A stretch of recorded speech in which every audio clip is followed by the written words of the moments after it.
Hi everyone, and welcome to, once again, a very special edition of Right on the Nail. We haven't been on the nail for a while, but we're going to have lots of things to talk about, and hopefully we will nail it, because someone's going to have to. Otherwise, we're all going to be in a lot of trouble. But today, we are joined, very fortunately, by highly acclaimed writer, journalist, and broadcaster Christina Patterson. It's always great to have Christina on the podcast. And also Rosie Wright, no relation, I must say, and Rosie's been on before. Rosie is now the co-presenter of the breakfast programme on Times Radio. We're also joined by Michael Gallagher, a freelance writer who specialises in the Middle East and North Africa, bringing first-hand insight into how politics and economics might impact the region and indeed all of us. The world is in a very difficult situation, and it changes every hour, if not indeed every minute. We have to keep watching what's happening in the Middle East, in Iran, in the Strait of Hormuz, and we're also having to watch what Donald Trump is tweeting on a pretty regular basis. And even then, we don't know what's going on. However, the peace talks have broken down. The US military is reassembling in the Gulf. We're probably not quite where Donald Trump expected he would be when he started this process. But waking up this morning in the White House, presumably, what would you, Michael, be doing if you were Donald Trump this minute?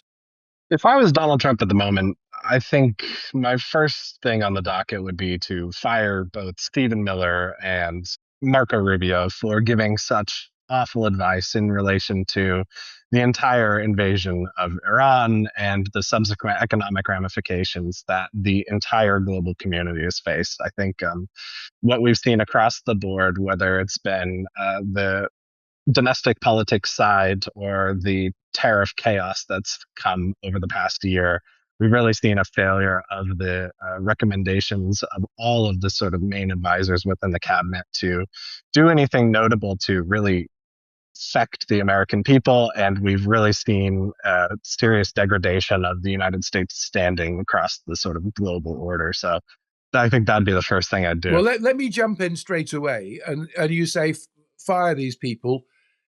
Good point. It might be the way to go. However, I don't think there's anyone working with Donald Trump or for Donald Trump that Donald Trump is really listening to a contrary opinion to whatever he thinks himself. Firing somebody on the basis that they agreed with you, but you've got to find a scapegoat is probably, something worth consideration. Are you suggesting that these people forced him into taking the action that he took, or are you suggesting that it's his decision, his action, his initiative, but if he fires them, he can get away with it and say, actually, I never wanted to do this in the first place?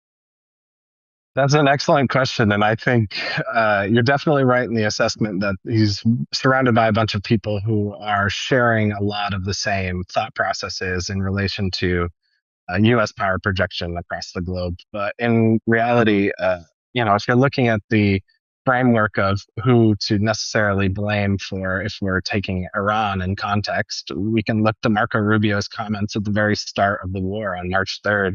He directly points out that the Israeli government was going to strike Iran after the 6 months of ceasefire since the 14-day war in June of last year. And you have an entire advisory board outside of the sort of traditional bounds of the president who has just said yes to every single thing and has historically hidden a lot of the ramifications that would, have been obvious to people. Like, for the example, the Iranians pointed out that they would close the Strait of Hormuz if the United States chose to attack. The war back in June of last year highlighted the Iranians' ability to, withhold a large extent of its capabilities with its ability to attack U.S. military infrastructure in the region, or whether it would be to shut down global shipping like the Ansar Allah movement in Yemen was able to do in those sort of previous skirmishes. And it held back on a lot of those capabilities, which is, I assume, what they thought would happen again across the board. But I mean, if you're looking at the nature of things and the fact that they were talking about decapitation strikes early on, I don't know how you would keep the Stephen Millers or the Rubios in power in the United States because they've been giving such terrible advice. You know, there's a lot of blame to go around, and I'm not sure that any one person could fix or clean up the mess that's been created. But a Well, new presumably, administration, yeah, and I'll bring Christina and Rosie in as please. well. Presumably, when Trump set out doing this, he assumed after the successful raid on Caracas that he could start some fireworks off in Tehran, and the next minute the regime would collapse, and that would be game plan concluded. But it hasn't worked out. So presumably somebody told him that there was a good chance that would happen. And the first thing they did is that they basically assassinated the leader, the Ayatollah, and most of A his nearly 80-year-old cancer patient whose religious foundations are cemented around martyrdom as being the highest stage of religious experience and the highest levels that you can achieve in Shia Islam. So they gave the Ayatollah exactly what they wanted and further solidified the legitimacy of the IRGC and the Iranian Islamic Republic's hold on the country. So, yeah, you've seen a rampant failure across the board of all strategic objectives. yeah. For a variety of different reasons, we're not where he expected to be. And so, to get back to my original question, I'll bring in Christina now and ask her view. When he wakes up this morning, before he gets on his iPad and starts tweeting, what now should he do? Well, I think, to be honest, I think this discussion so far has kind of assumed that this is a relatively rational person making strategic decisions, and he's absolutely not. And we know exactly who got him into this war, and that was Benjamin Netanyahu. And there was a very detailed account in the New York Times last week of what happened. And essentially, Netanyahu did what he always does. He gave the presentation he's been giving versions of for the last 40 years, saying, if we go in, blow them up, use our intelligence, that will be the end of the regime. And everybody around in that room knew that wasn't accurate. Trump obviously doesn't know anything about Iran, geopolitics, or anything else. And even apparently the director of the CIA said the intelligence was farcical. And Marco Rubio felt obliged to say bullshit because he thought Trump wouldn't know what the word farcical meant. But Trump, of course, said, sounds good to me, and decided to go ahead and thought it would be, 48 hours of, kind of explosions, dead Ayatollah, and that would be that. And clearly that hasn't been that.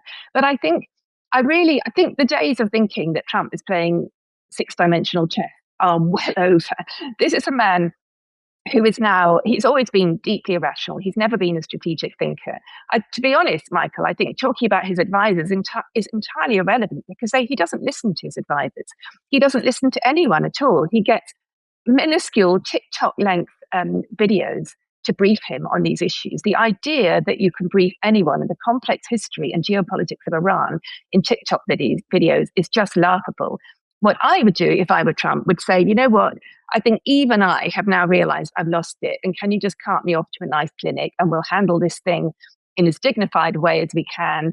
And although I don't like JD Vance, I'll hand over to him or I'll fire him and bring in someone else. He can't do that actually, or I'd take myself off to Dignitas. But obviously all of this is irrelevant because it's not going to happen. No. I think the best thing he could do now probably would be just to walk away and come up with some kind of face-saving formula, because Iran does have the cards. Iran is in control of the Strait of Hormuz, although Trump has said that from 3:00 this afternoon, US time, they will be in charge of it. They won't be. There's no actual way they can control the Strait of Hormuz. They haven't actually got the firepower, the ships, and they've got the IRGC, or whatever they're called, embedded underground all the way along the route.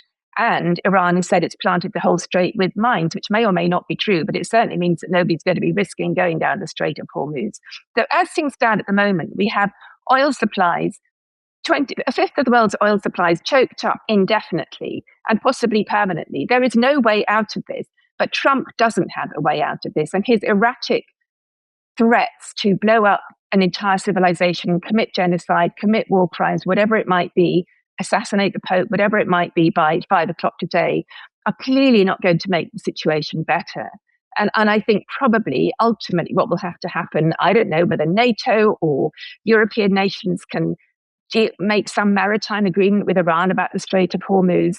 That means that the freedom of the seas, which is a basic principle of maritime operation and of trading, is restored in some way. But it's very hard to see an answer. But what we do know is that Trump always makes things worse. Yeah, I mean, it is, Rosie, would you say that whatever's happened so far has really emboldened the Iranians more than anything else? And would you say they now realize that Trump says they have no cards, but would you think that the Iranians now think, you know what, he says we've got no cards?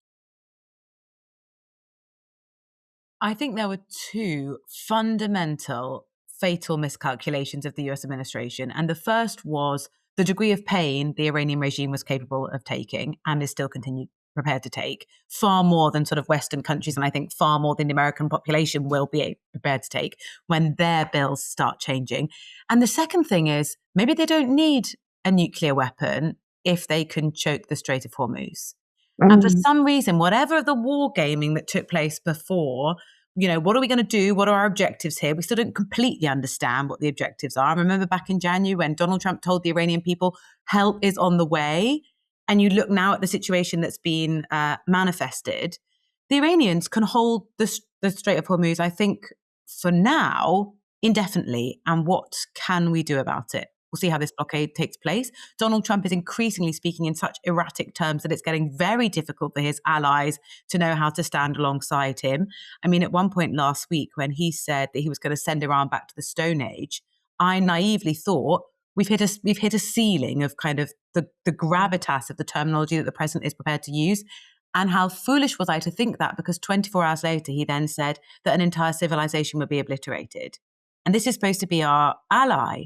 And so we're left in the situation, they've underestimated the Iranian regime. Donald Trump bulldozed relations with many of his allies, including us. And I don't think Britain has particularly, stood on a hugely strong footing here in what we actually are supposed to do. It's revealed our own defense inadequacies in such an embarrassing way. We couldn't defend RAF Akrotiri in Cyprus. Only then do we then say, you can use our defensive bases. We send HMS Dragon late, and now HMS Dragon is now docked for maintenance issues. So that's extremely awkward.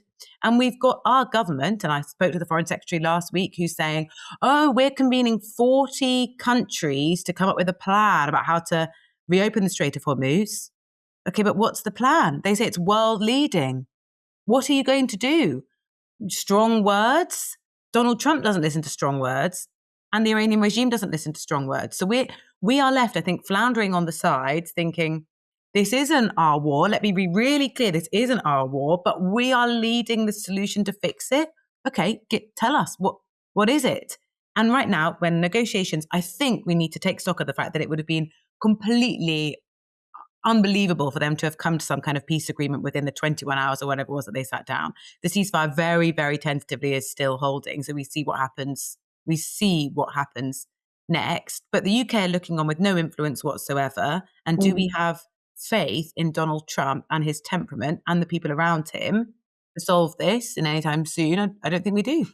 No, well, what Trump is saying is that we won the war, we've achieved our objectives, we've achieved regime change because we've got rid of the last lot, and the new lot are much nicer people, much more easy to deal with. We've got rid of all of their army and got rid of all their navy, and we've pretty much got rid of all their nuclear material. So we've won. But in a way, he can say that, and people are saying, hang on a minute, have we really won? Have we really achieved that? And if so, how come the war's still going on? And how come there's no boats coming out the Straits of Hormuz? I think one of the biggest questions is, if the US couldn't trust Iran before this war about their nuclear capacity, their nuclear ambitions, what has changed in the last 6 weeks, which means now they'd be able to trust them more? Nothing. Is Netanyahu calling the shots more than Trump? Yeah.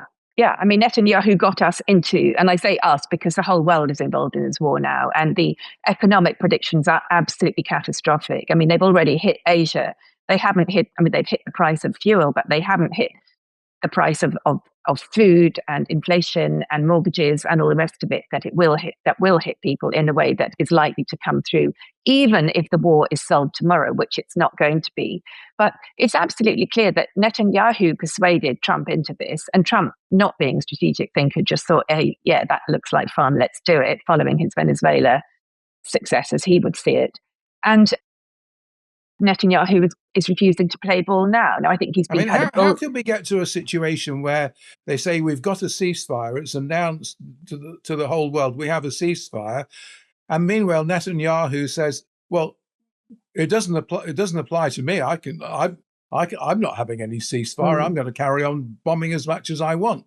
Did they actually not talk to Netanyahu before they announced the ceasefire, or did Netanyahu just decide not to go along with it? You had very clearly the Pakistani prime minister who's acted as the direct mouthpiece for the U.S. administration's ceasefire efforts, since 3 days after the war began, directly saying that all Middle Eastern fronts would be collated into this ceasefire arrangement, including Lebanon.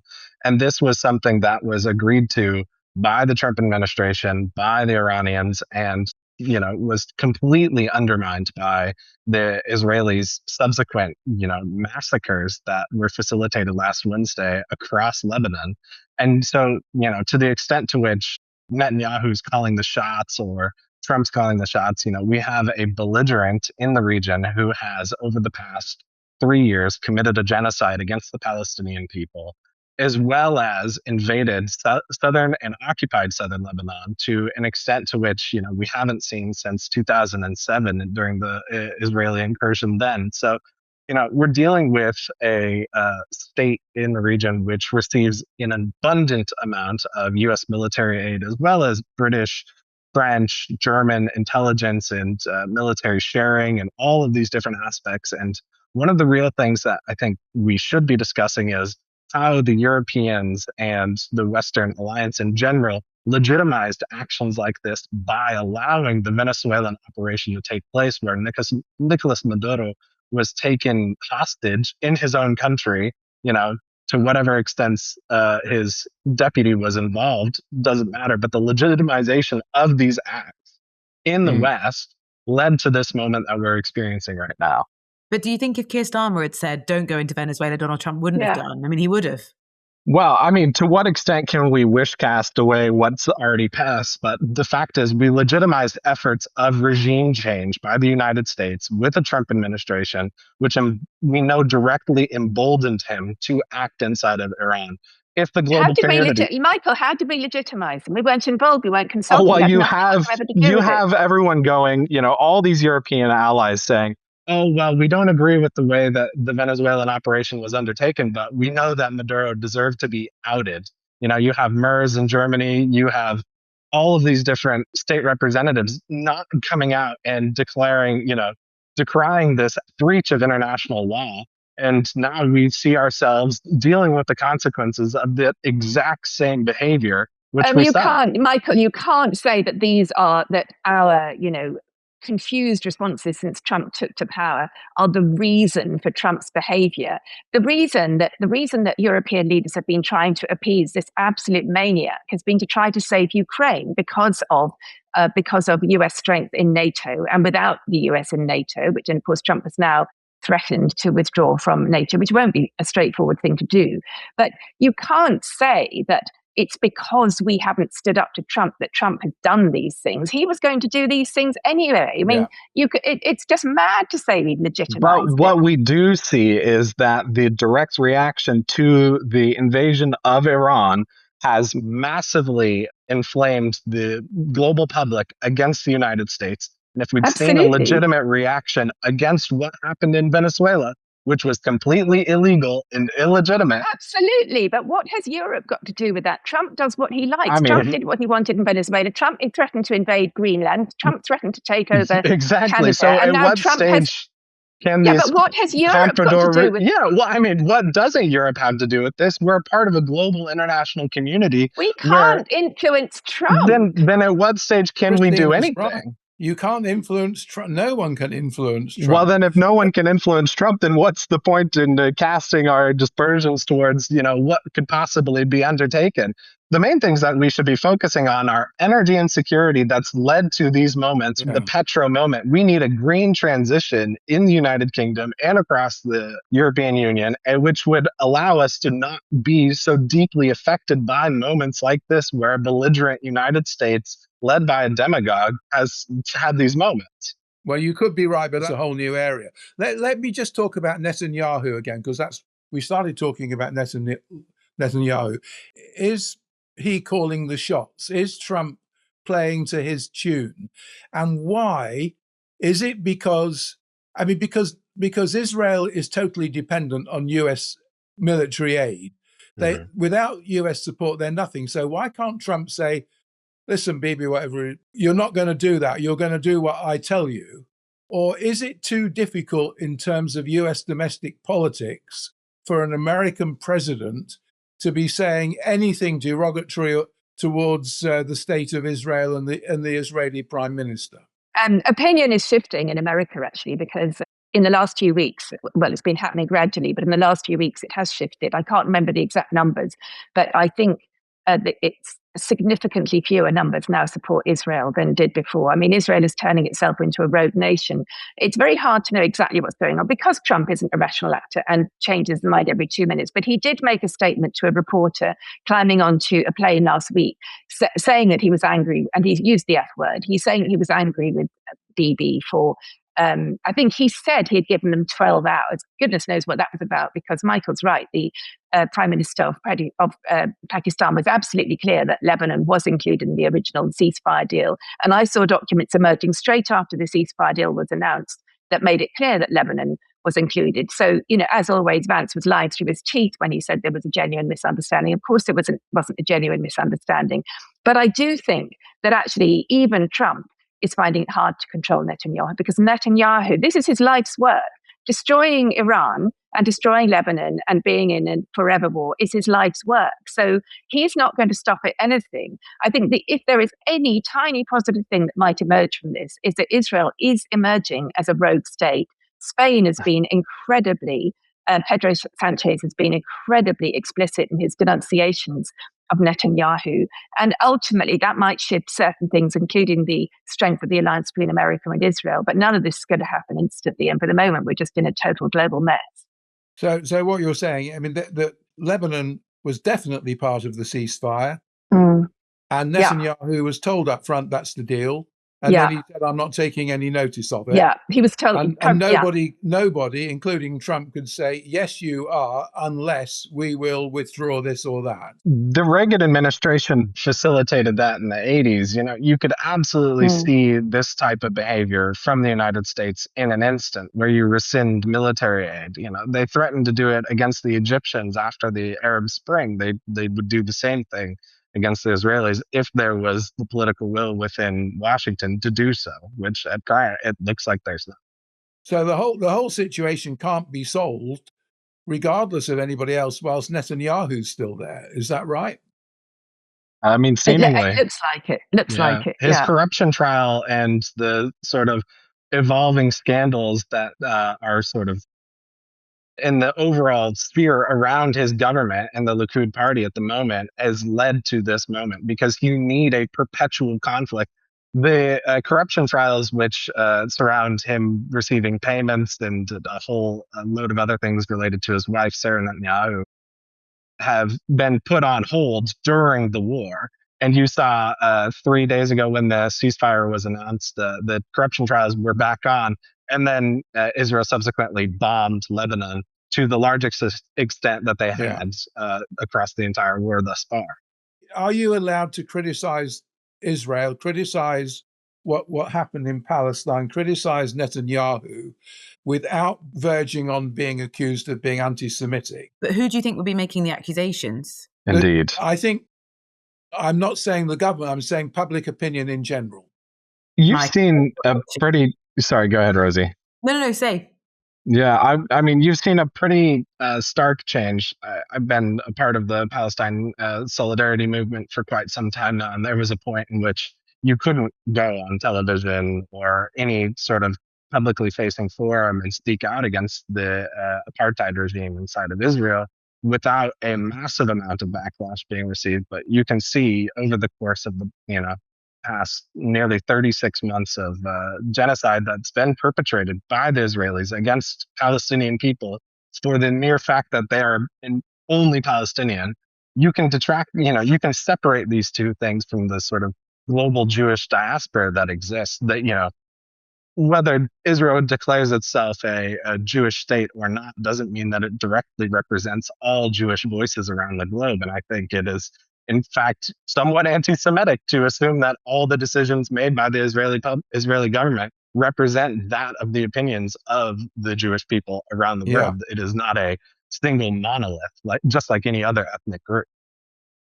I mean, it's a very delicate area. That's why I raised the subject. It's a very delicate area for anyone to talk about without verging on, should I really be saying that? Well, I speak as someone who's unfortunately biggest section in my not very big Wikipedia profile is that apparently I'm an anti-Semite, and this happened after I wrote a column in 2010 about the limits of multiculturalism, which is talked about a lot more now, but was regarded as deeply shocking at the time. And I was talking about some of the things that you can regard as, that Western secular culture might regard as acceptable within a Western culture, and things that they might not, including FGM, which obviously doesn't apply to Hasidic Jews. Or I live in an area where there's a very high number of Hasidic Jewish people and of Muslims. It's a very, very culturally mixed area. I love it. I would say broadly it works very well. But having written a column that was actually critical of the manners of some of the Hasidic Jewish populace locally, there were articles written in the Jewish Chronicle. I was smeared as an anti-Semite. The Simon Wiesenthal Center picked me as for one of the top 10 anti-Semitic slurs of the year. It was very, very uncomfortable, horrible, horrible backlash. I was also called Islamophobic. So I thought, wow, if you're pissing off both sides, you're probably getting on something right. But in terms of Israel, it's really complicated because, I lost a friendship with a very close Muslim friend over one of my best friends over a war in Gaza, because initially I backed up Israel's right to respond to the Hamas terrorist attack. And I did not approve of people going out on the streets and marching with pro-Hamas people and people with symbols of, Hamas fighters landing and parachutes and all the rest of it. But I think actually the world has paid a very, very high price for everybody's fear of standing up to Netanyahu, because he was swiftly committing war crimes, as he generally does. And for a brief window, he had international law on his side because Hamas clearly broke it. And then he broke it big time. And now we have this absolute catastrophe in Gaza. What we have also had, though, over the last 2 years is a rise in the UK. And Christina, this is not speaking to any of your behaviour, and I haven't read your column or anything, so I can't speak to that. But we have seen I think, stark and frightening rise in anti-Semitism since I agree. in the UK. If we look at attacks on synagogues, we saw what happened to the Hetzola ambulances. It is completely frightening and we don't know what's happened in that case, but people that could be motivated by events that are happening far away could then be putting Jewish people at risk here in the UK. We have to hold that in tandem with what's happening.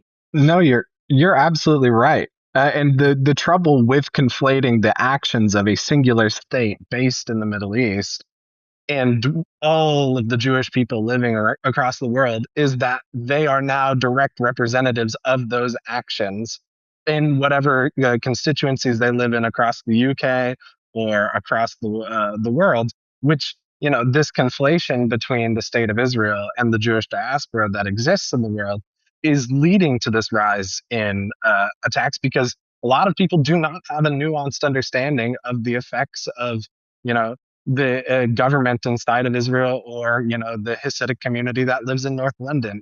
They're not one and the same. There might be people who are supportive or people who are against what's happening to the Palestinian people. But it's kind of even outrageous that you need to say that, Michael. I know, right? And the fact that the people are conflating these two things is part of the problem.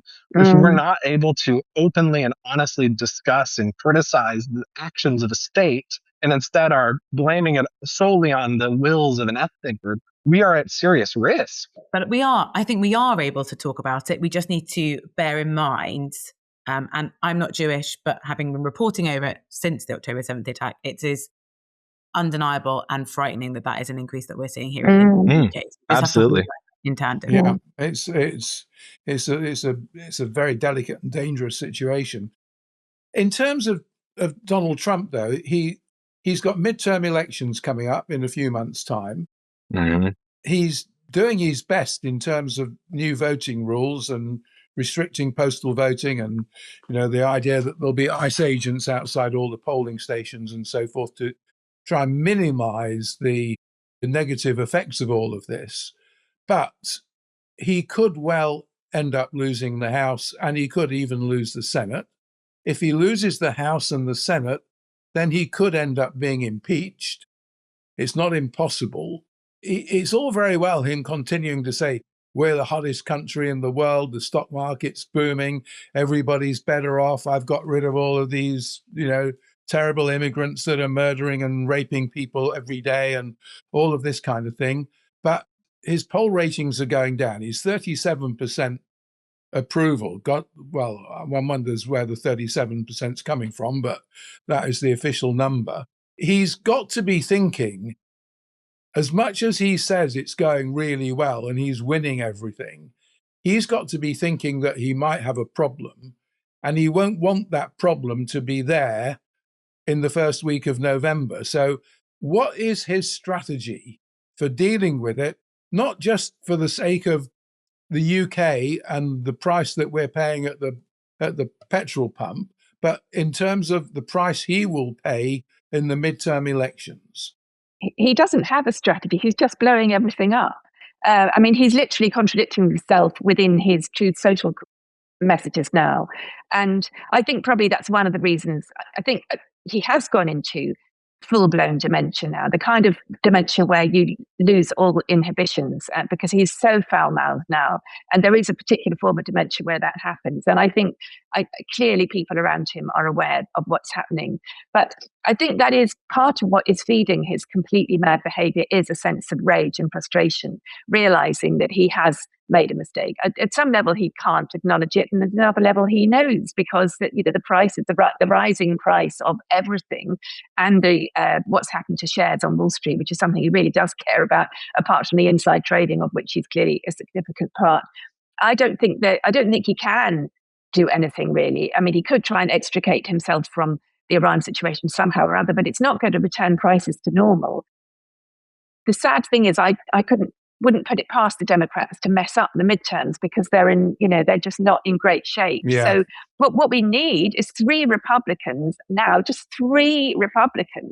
to call for the 25th Amendment. But, you need unbelievably, J.D. Vance for that, don't you? No, I thought there were two processes. One was the entire cabinet and J.D. Vance, and the other was Congress. But Congress is on holiday at the moment. So I think if a majority of Congress, but on the basis that the Republicans control the Senate and the House, and you need a 2/3 majority, it's not going to get through.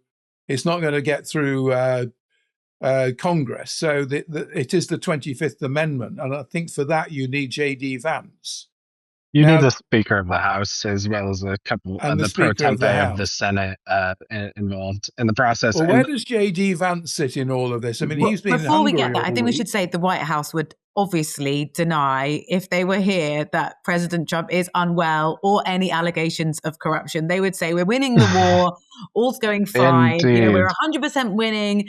And maybe what they should do is take Donald Trump's phone off him. I mean, today he posted a photograph of himself photoshopped as though he was Jesus. He is actually trying to appeal to, American evangelicals. And he has, I think, as whether it's getting people around him praying for him and putting photographs on the front page of the newspapers, or, injecting God into this war. He is behaving in sort of erratic, very irrational ways and very emotional ways with his caps lock. But we should sort of caveat that, there's been no confirmed diagnosis apart from people's speculation about his actual well-being. Indeed. Yeah, I think that's right, Rosie. I mean, we can't, It's just your opinion, Christina, is what we're saying. Well, and plenty of dementia experts are saying this. But obviously, since nobody is allowed to examine him apart from his specially selected White House position, obviously, yes, we can't know for a fact. So it's still a subjective view at this. Yes, I mean, what we do know, for example, is that Anthony Scaramucci, his former director of communications at the White House, did say last week that he was calling for a nuclear strike and that he should be removed immediately. And, you know, people close to Marjorie Taylor Greene has said he is insane. A lot of people who know him pretty well. It's when he said he would send Iran back to the Stone Age that the US was sort of scoffing when all the journalists said, well, sorry, are you suggesting you're going to use a nuclear weapon? Because that's kind of what you're implying without saying it. So there are consequences to saying things like that. People are going to ask, and they can say, oh, how ludicrous that you know, I can't believe you've suggested that. Well, we're only following what the White House is saying and what's coming out of the mouth and the posts on Truth Social from the US president. Was he, and is he, and might he consider using nuclear weapons, even a small nuclear weapon? There's no such thing as a small nuclear weapon. The idea of a tactical nuclear weapon is being some sort of, you know, lesser evil. I mean, if we cross that boundary, I think, you know, you get into the realm of you're going to need a revolutionary moment inside of the United States in order to deal with this thing. And to your point earlier, Chris, about the Trump administration attempting to change voter registration laws and limit the ability of millions of Americans to express their dissent in the sort of upcoming midterm elections, you're absolutely right. And I think that that is their main strategy towards dealing with the midterms. So they're not going to go at the economic issues. They have lost that monumentally, whether it be the sort of rampant inflation that the United States is experiencing, or now the energy crisis that is, compounding now that the United States is, for some reason, blockading the Strait of Hormuz. You have a Trump administration that's much more willing, as we saw in 2016 or in 2020, willing to try and steal the election rather than, you know, win it electorally or outright or in any way, shape, or form. And so that's the real fear. And I think Christina or Rosie, one of you said that the Democrats' ability to snatch a loss out of the jaws of victory are, you know, it's there. And if we continue to see the infighting within the Democratic Party and this real lack of leadership from Hakeem Jeffries or what's his name, Chuck Schumer, and these less than figures for an incredibly important moment. You have great figures in the Democratic Party like Alexandria Ocasio-Cortez or Rashida Tlaib or any number of the squad, or, you know, Zoran Mamdani, as these really impressive figures who are addressing everyday Americans' fears about the future, their economic security, you know, whether or not they're going to be able to provide for their families and what the future of the country looks like. I think those are the real issues that the Democrats will be able to win on. And those are the main things that they should be campaigning towards. And you're going to see a pivot from the Trump administration towards the cultural issues that they really win on inside of the United States, whether it's trans rights or whether it's immigrants. You know, you had Trump posting that abhorrent video of the woman being attacked in Florida by, you know, what was alleged to be a migrant from Haiti. This disgusting use of, sensationalization in order to, galvanize his base in support as he sees he's losing it across the country. Yeah. So what do we think about J.D. Vance? And he apparently was not in favor of the war to start off with. Yeah, he's been in chameleon. Hungary most of the week trying to get Orban re-elected and failing. He then got on a plane to fly out to Islamabad. Is he sane enough to be thinking this is all madness and can I really be going along with it? Or is he, I'm part of the team and I support what we're doing? I mean, this is the kind of, this is like the Hannah Arendt question to me, because he was someone who said that Trump was, a kind of America's Hitler a few years ago and clearly opposed him on pretty much every front. And Marco Rubio opposed him. I mean, we have to assume that something has happened to the souls of these people, and it must be something. Who knows? I find it incomprehensible. There have been plenty of philosophers through the ages who have looked at what happens to people when they get close to power, and in particular, looking at what happened in Nazi Germany. And I do think, and plenty of historians think, there are enough echoes going on of a move towards autocracy in the US, like limiting the freedom of the press and so on, to indicate, of course, America is not, it is still a democracy and is having elections, although as we have to keep remembering that Trump did try to overthrow the legitimate results of the last presidential election. I think with Vance, he's just decided he wants to be president of the United States. And in order to do that, he just has to swallow, any previous views he had and go along with it. It's the collective responsibility. They're all carrying that burden of collective responsibility. I very much doubt that any of the people close to Trump at the moment agree with what he's doing. The only tiny chink of light in this whole thing is that Vance's approval, kind of endorsement of Orban, proved the kiss of death. And, so thank goodness, in all the darkness that the world is facing, we do have that. But I think that Vance is just biding his time. That was a strange strategy, to invest quite a lot of public capital to go to Hungary to invest in Viktor Orban. Whereas if you sort of read the room of what was going on in Hungary, they were ready for a kind of tidal wave of something very different. So if that is his plan, he was very cautious at the beginning of the Iran invasion. Now he definitely wants to be a key figure in the peace negotiations, doesn't he? To sort of speak on behalf of the US administration, and will definitely want to claim a victory there.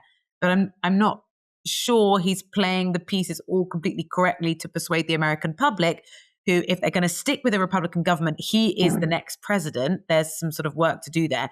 The bigger question, though, is the kind of real absence of other seriously credible candidates on both sides, would you say, not just from the Republicans, but I've noticed over the last couple of months, maybe, or even when we're talking about the US and what's happening there, the Democrats hardly get a mention because there's not even a serious story to tell or sort of figureheads to hang the kind of strategy and the plans of the Democrats on. So you feel there's a massive void here, and not very long to fill it with someone really credible and charismatic who can do the job, who can take on, yes, we know it won't be Donald Trump, but whoever that successor is, if it's J.D. Vance. You never know. You might go for a fourth run. I not impossible, but yeah. In terms of Orban and Hungary, why would the US administration go to such great lengths to, as you say, Rosie, if you'd read the room, it was never going to be easy anyway.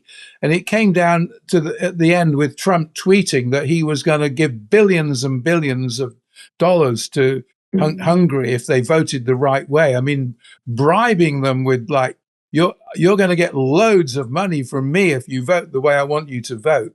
Why did they take so much trouble so visibly over a country? Nothing wrong with Hungary, but it's 10 million people in the middle of Europe. Part of me wonders if it was a strategy to say to the EU, look, this is where we hold the centre of power and we hold the centre of gravity, not you. Because Orban staying would have made the EU's life, well, it wouldn't be made more difficult, but, Orban not being in that role suddenly allows this rush of freedom. What doesn't make sense at all, Chris, I think you're right, is if America wants to support Ukraine, kind of forgotten about that completely the last, 2 months or so, or even this whole year since Greenland, Venezuela, where we are now.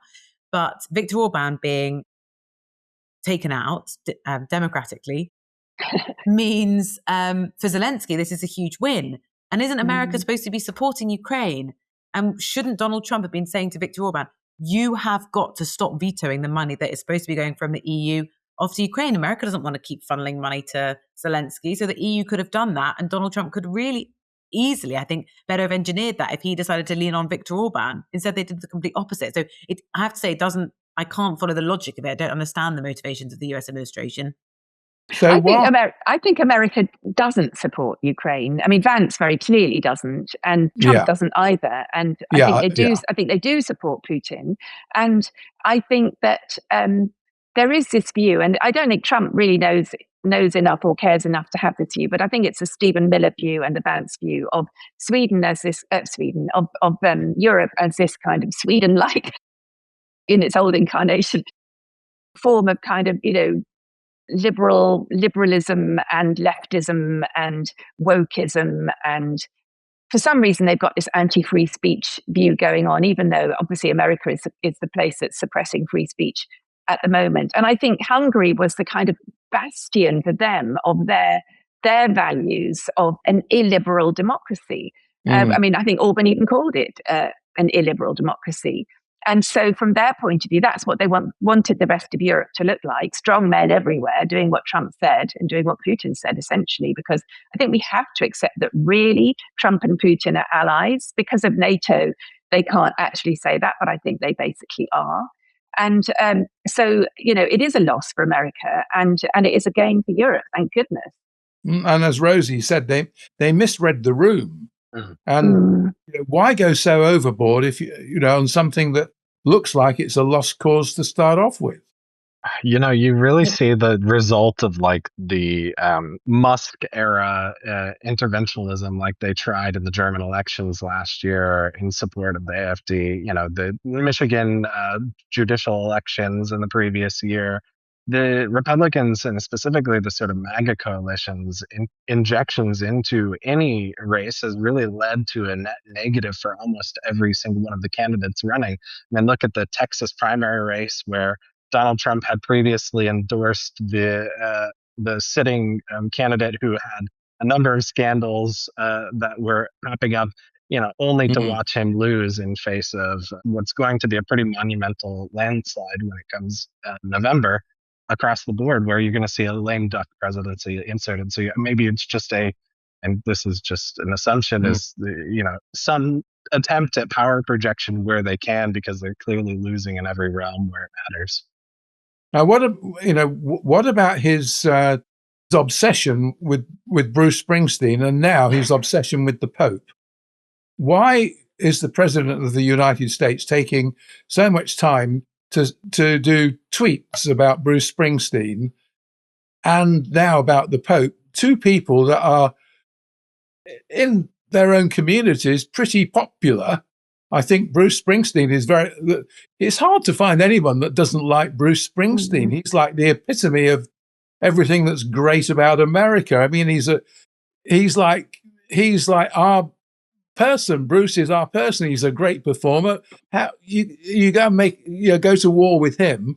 And I think by most people, I mean, I'm not Catholic, but most Catholics I know are very, very happy with Pope Leo. And so was Donald Trump. Going to war with Pope Leo as well as Bruce Springsteen. This was a huge PR coup for Donald Trump, the first American Pope. I mean, he couldn't have been more delighted or jubilant. And you'd think, gosh, that's a relationship you'd want to look after and cherish and protect, particularly for Donald Trump's large voter base of Christians. You think this is a spectacular own goal, and he'll have made things even worse. Sorry to mention it again, but that it looks like AI generated image that Donald Trump has posted of himself as Jesus today, like looming over a sick man that he's trying to heal or something. I mean, it is astounding. It's another sort of example where you think you're kicking yourself and you really didn't need to do this. And the Pope could have been a fantastic ally. The Pope also is obviously not going to say anything that isn't condemning violence. It's kind of ludicrous to suggest that the Pope would not be doing his job, and it would be total, abject responsibility to say anything otherwise. So Donald Trump just needs to let the Pope say what he has to say and quietly disagree rather than blunder out there with more rhetoric. Trump doesn't quietly disagree, though, Rosie, does he? Why doesn't he just accept this? As you say, the Pope has got to be condoning peace and not liking the idea of people going to war. Of course, I mean, it's just, why go to war with the Pope over his views on peace? He can't stop himself. It's like a Tourette's. He can't stop himself. I mean, there is no point in asking him to behave rationally or be quiet. He can't do it, and you can't take his phone away, because his phone is what he has instead of a brain now. You just couldn't take it away.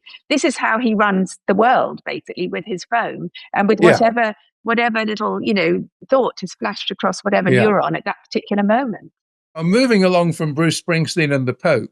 The one person that he really loves, that is his best friend in the world, that he gets on great with, and what a shame he's not running the country instead of Keir Starmer, is the King Charles.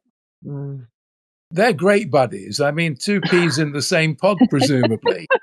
That state visit goes ahead in just a few weeks, and I think the Palace have been trying to choreograph and architect it as carefully as they can to avoid any awkward moment. And you do have to think Donald Trump has not said anything ill of the king, and probably wouldn't want to, we can imagine. But the fear from Buckingham Palace will be that when the king is stood right next to Donald Trump says something diplomatically so insensitive or so difficult, and how will the king respond? It could be, at the very least, extremely awkward and embarrassing. Yeah. Well, the war will still be going on when the king's over there in a couple of weeks' time. Surely there's a lot of concern about what Rosie's saying, that this could go, first of all, it could go horribly wrong. Should it be even taking place? Well, you have a real moment for the royal family where they're in real hot water over the now former Prince Andrew Mountbatten Windsor titles removed, names revoked, where you have a British public and sort of Commonwealth public that's viewing the monarchy through, an increased lens of scrutiny. And I think Rosie's right. If you get the king in a room with Donald Trump and he says something that, the king just has to stand there and take, because I personally can't imagine him, interjecting or correcting or making a statement in contradiction, one-on-one with Donald Trump. And you have a real moment where not only is the king's brother an Epstein affiliate, but you have Donald Trump, who is an Epstein affiliate, and the sort of ramifications of these interconnectedness is not something that's hard to put together for anyone at a time where the legitimacy of the crown is something that's seriously being called into question. It could be a very delicate, that when the announcement went out, that we at our end were very unspecific on the dates. It said at the end of April.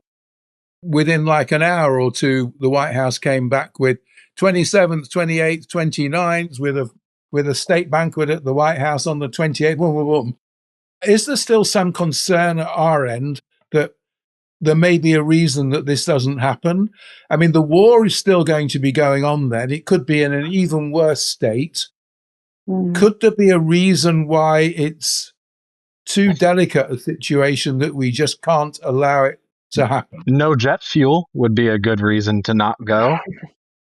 But then there'd be no jet fuel for anybody else. Yeah. I mean, the king's going to get jet fuel ahead of the Joe Blogs. If you say that the war is going to continue, ad nauseum for however long, there is a genuine discussion being had in the halls of power as we speak, pertaining to whether or not there is enough supply of all of these vital energies.